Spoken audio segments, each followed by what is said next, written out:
मनरेगा क्या है? महात्मा गांधी राष्ट्रीय ग्रामीण रोजगार गारंटी अधिनियम मनरेगा। तो इसमें ये ध्यान रखना है कि इसमें अधिनियम लगाया गया है। अधिनियम अगर किसी में बोला जा रहा है किसी योजना में, तो मतलब वो क्या है, एक प्रकार का कानून है। तो महात्मा गांधी ग्रामीण रोजगार गारंटी योजना नहीं है, ये क्या है, अधिनियम है। अधिनियम मतलब कानून। कानून को अगर तोड़ा गया तो उसके लिए कानूनी सजा मिलती है। तो इस प्रकार से क्या है, ये अधिनियम है। यह एक अधिकार आधारित है, यानी कि ये सबको राइट प्राप्त किया गया है, राइट दिया गया है। तो अधिकार आधारित योजना है, इसे 2005 में लागू किया गया। 2010 में इसका नाम नरेगा से बदलकर मनरेगा कर दिया गया। तो 2005 में क्या किया गया था, इसे लागू किया गया था और नरेगा रखा गया था। नरेगा से हटाकर इसे क्या किया गया है, मनरेगा किया गया है। नरेगा से हटाकर 2010 में क्या किया गया है, नरेगा किया गया है, मनरेगा किया गया है। इसका उद्देश्य है ग्रामीण क्षेत्र में रोजगार की गारंटी देना। तो जो गांव है वहां पर गरीब लोगों को, जिसके पास रोजगार नहीं है, जिसके पास कोई स्किल्स नहीं है, उनके लिए क्या है, एक रोजगार गारंटी देना है। मुख्य विशेषता क्या है, 100 दिनों का रोजगार। हर ग्रामीण परिवार के वयस्क सदस्य को कम से कम 100 दिनों का मजदूरी रोजगार दिया जाता है। विशेष क्षेत्र में 150 दिन, सूखा प्रभावित क्षेत्र या जनजातीय क्षेत्र में 150 दिन का रोजगार मिलता है। तो 150 दिन में जो 100 दिन है उसे सरकार देगी और 50 दिन का जो एक्स्ट्रा है उसे राज्य सरकार देती है। तो सूखा प्रभावित क्षेत्र या जनजातीय क्षेत्र में 150 दिन का रोजगार मिलता है। आवेदन प्रक्रिया, काम के लिए आवेदन ग्राम पंचायत में किया जाता है। तो काम के लिए आवेदन जो है ग्राम पंचायत में किया जाएगा। 15 दिन का नियम, आवेदन के 15 दिन के अंदर काम देना जरूरी है। अगर काम नहीं मिला तो बेरोजगारी भत्ता देना पड़ता है।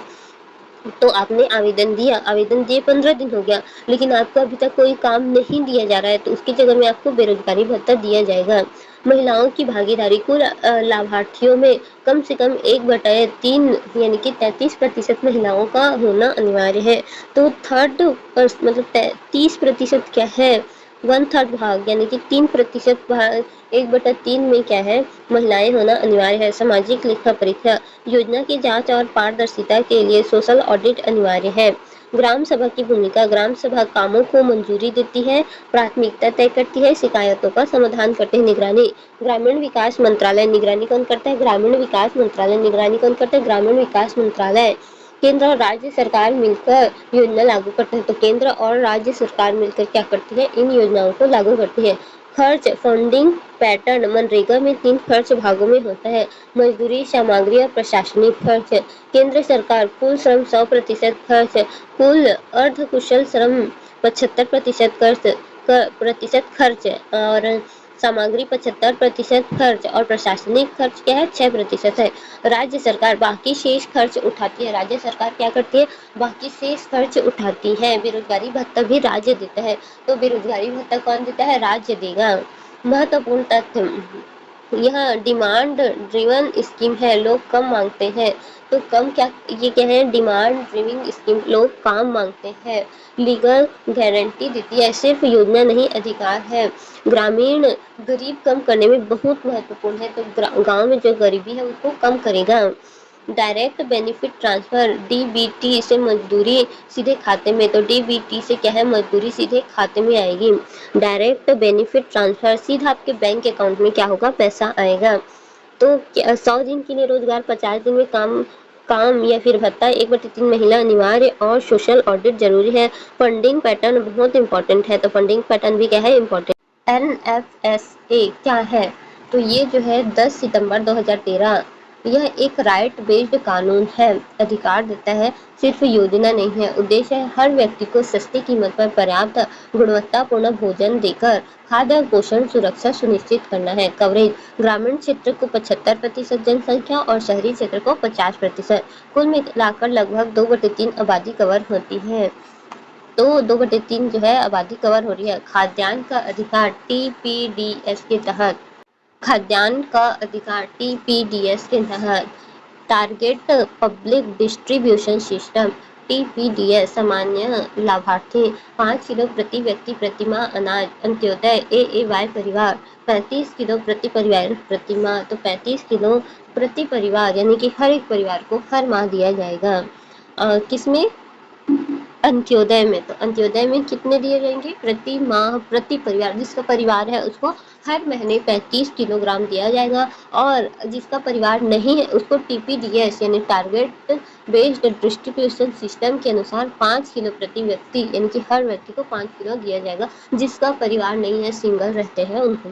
अनाज की कीमत पहले 3 साल के लिए चावल 3 किलो, गेहूँ 2 किलो, मोटा अनाज 1 किलो। बाद में कीमतें एमएसपी मिनिमम सपोर्ट प्राइस से लिंक होती है, तो बाद में एमएसपी से लिंक होगी। पात्रता, लाभार्थियों की पहचान राज्य सरकार और केंद्र शासित प्रदेश करेंगे। तो राज्य सरकार और जो केंद्र शासित प्रदेश में रहते हैं तो वहाँ की संघ सरकार करेगी।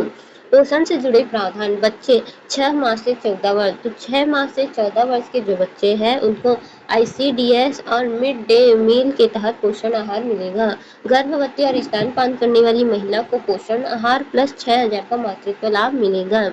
और कुपोषित बच्चों को 0 से 6 वर्ष के बच्चों को जो है उच्च पोषण मानक दिया जाएगा, स्पेशल न्यूट्रिशन दिया जाएगा। महिला सशक्तिकरण, राशन कार्ड में 18 से अधिक उम्र की महिलाओं को परिवार का मुखिया माना जाता है, तो महिला जो 18 वर्ष से अधिक है उनको परिवार की मुखिया माना जाएगा। पारदर्शिता और शिकायत निवारण, तो शिकायत निवारण तंत्र जिला और राज्य स्तर पर व्यवस्था, तो जिला और राज्य स्तर पर क्या किया जाएगा? व्यवस्था किया जाएगा। खाद्य सुरक्षा भत्ता, तो अगर अनाज नहीं मिला तो भत्ता दिया जाएगा, तो अनाज नहीं मिला तो भत्ता दिया जाएगा। दंड, यदि अधिकारी गलती करता है तो राज्य खाद्य आयोग द्वारा जुर्माना, तो यदि अधिकारी गलती कर रहा है तो राज्य खाद्य आयोग द्वारा जुर्माना दिया जाएगा।